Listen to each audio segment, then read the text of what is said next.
Well, they're trying to use the militia to sort of put a bow on the last few days of testimony that we heard from business executives who said that they were told very clearly by Kwame Kilpatrick, if you don't hire Bobby Ferguson, my friend, as a subcontractor, your city contracts will go nowhere. Let's get you caught up to what happened today so far. Those executives were from Suave Enterprises. They testified over the last 2 or 3 days. And today the feds introduced text messages between Ferguson and the mayor during the same time Suave officials said Ferguson was fighting with them over their city contract.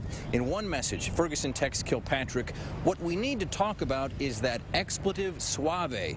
Kilpatrick responds to Ferguson that he'll call him later on in the day. We also saw emails between officials from Suave Enterprises around that same time.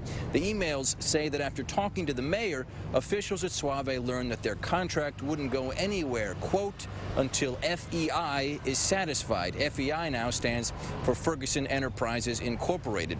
Another series of text messages that we saw seemed to show that Ferguson was trying to get in on some emergency sinkhole repair work in the city, even though he didn't have that contract. Ferguson texted the mayor saying in part, quote, "I move in, I got a great idea, sir." Ultimately, the feds say Ferguson netted more than $3 million in work from that subcontract. Now, if there is a defense that the defense lawyers can put up here against these text messages, it's that they're not always very clear.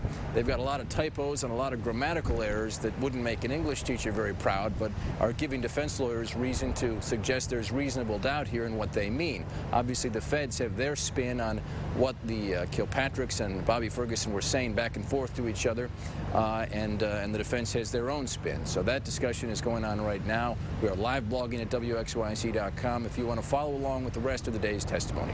Live at federal court, I'm Ross Jones, 7 Action News.